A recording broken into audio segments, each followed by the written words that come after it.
زینب ایک خوش اخلاق اور تعلیم یافتہ لڑکی تھی۔ اس کی شادی اپنے کزن حماد سے طے پائی۔ شادی سے 2 ماہ قبل زینب اپنی یونیورسٹی سے واپسی پر ایک المناک حادثے کا شکار ہوئی۔ ایک نقاب پوش اجنبی نے اس کی شرافت کو داغدار کر دیا تھا۔ وہ اس قدر صدمے میں تھی کہ اس نے کسی کو کچھ نہ بتایا سوائے اپنی چھوٹی بہن سارہ کے۔ شادی کے دن زینب ڈر سے ڈانپ رہی تھی۔ اسے ہر لمحہ یہ خوف تھا کہ اگر حماد کو اس کی حقیقت کا پتہ چلا تو کیا ہوگا۔ نکاح کے بعد جب رخصتی ہوئی تو حماد کا رویہ بہت عجیب تھا۔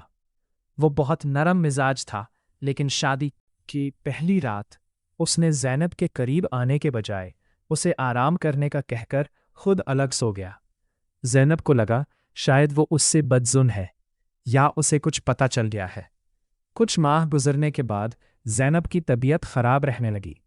جب وہ ڈاکٹر کے پاس گئی تو پتہ چلا کہ وہ حاملہ ہے۔ یہ خبر اس کے لیے قیامت سے کم نہ تھی۔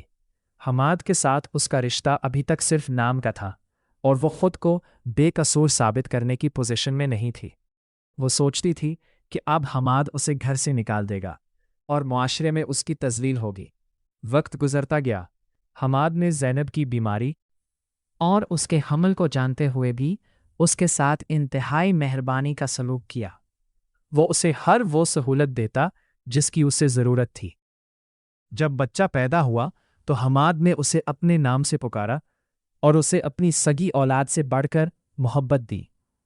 زینب اس کی اس اعلیٰ ظرفی کو دیکھ کر حیران بھی تھی اور احساس جرم میں مبتلا بھی۔ ایک دن جب بچہ کچھ سال کا ہو چکا تھا، زینب نے الماری کی صفائی کرتے ہوئے ایک پرانا بیگ پایا۔ اس میں وہی سیاہ نقاب اور ایک پرانی ڈائری موجود تھی جو اس نے اس المناک دن دیکھی تھی۔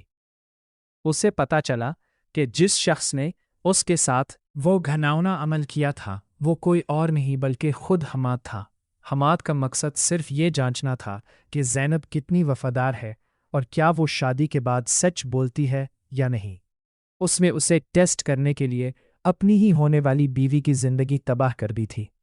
جب زینب نے اس سے سوال کیا تو حماد نے ڈھٹائی سے کہا کہ میں نے تمہیں آزمایا تھا کہ تم کتنی سچی ہو۔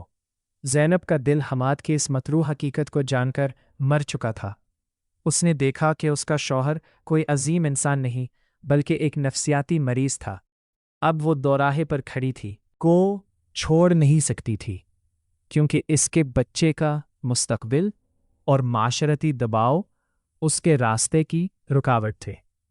وہ اندر سے ٹوٹ چکی تھی، لیکن اپنے بچے کی خاطر وہ ایک ایسے شخص کے ساتھ رہنے پر مجبور تھی جس نے اسے زندگی بھر کا غم دیا تھا۔